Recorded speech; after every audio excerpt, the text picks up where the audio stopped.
Okay, let's dive right into this explainer. You know those people who just seem to effortlessly draw everyone in? They walk into a room and suddenly everyone is smiling? But what exactly are they doing differently? Let's unlock the timeless secrets of building incredible relationships. Today, we're pulling our insights directly from Dale Carnegie's legendary book, How to Win Friends and Influence People. This isn't just another self-help manual. It's a foundational text that has sold tens of millions of copies worldwide since the 1930s. And the reason it's still so heavily referenced today is remarkably simple. The advice, honestly, it just works. But before we get into the tactical stuff, I want you to ask yourself a question. Is making people like you just some magical innate talent that you're either born with or you're not? Or is it a learnable skill?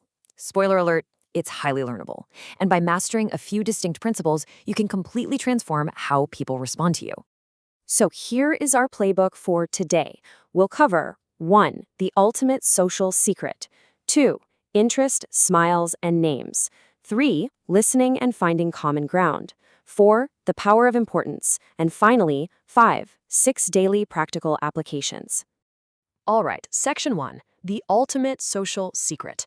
This right here builds the absolute foundation for everything else we're going to talk about today.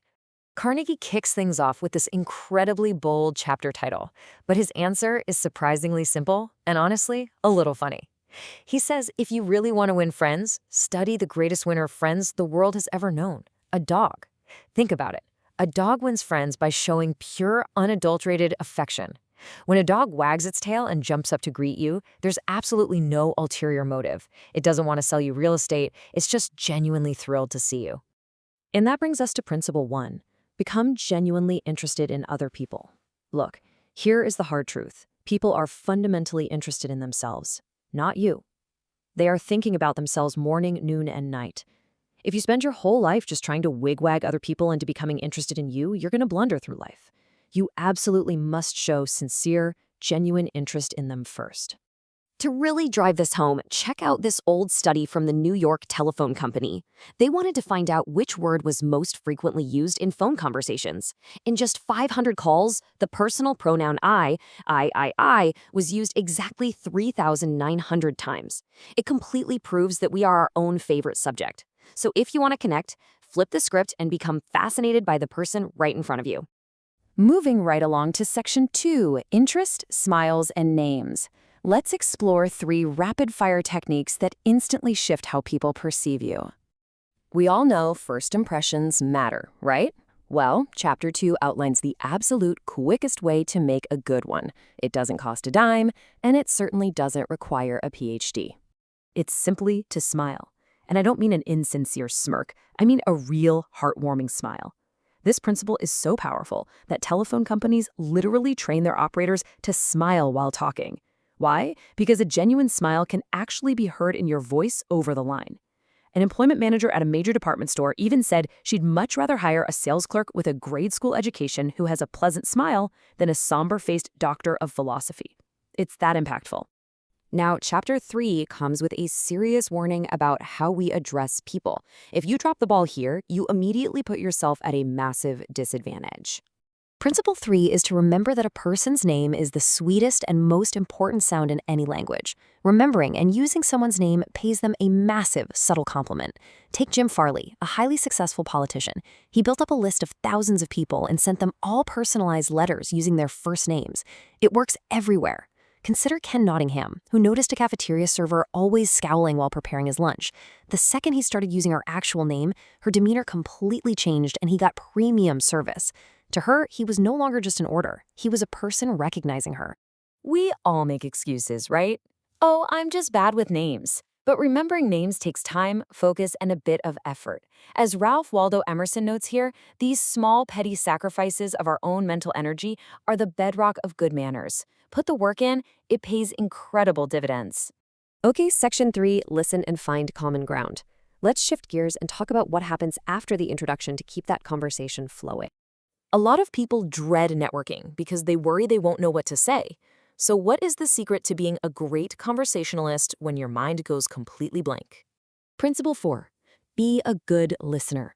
You actually just need to listen. And I mean really listen, with exclusive attention. Even a vicious, complaining customer will often completely soften if you just give them a patient, sympathetic ear. Carnegie shares a story of a guy who raved, cursed, and threatened to rip his phone out of the wall in a dispute with a telephone company. But an agent just listened patiently for hours, letting the man spew all that poison out of his system. And you know what happened? In the end, the customer paid his bills in full and withdrew his complaints, all because someone finally made him feel heard. But eventually, it will be your turn to speak. And when it is, how do you capture their attention and make sure they're actually engaged with you? Principle 5. Talk in terms of the other person's interests. You've got to focus on their passions. President Theodore Roosevelt was an absolute master of this. Whenever he expected a visitor, whether it was a cowboy, a politician, or a diplomat, he'd stay up late the night before, reading up on the exact subject he knew his guest was interested in.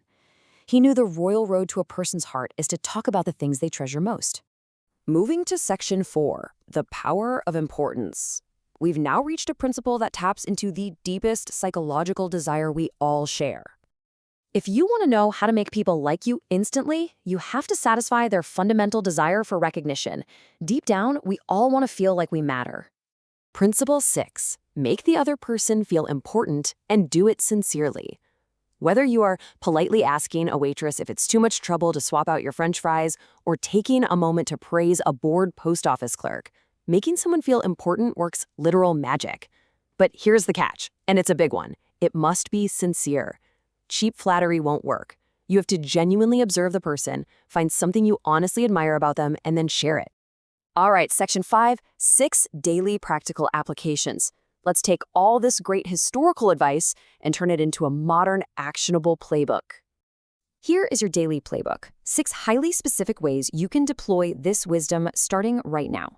1. Instead of just saying, "How was your weekend?" ask a specific question and actively listen. 2. Consciously smile right before you answer that next video call. 3.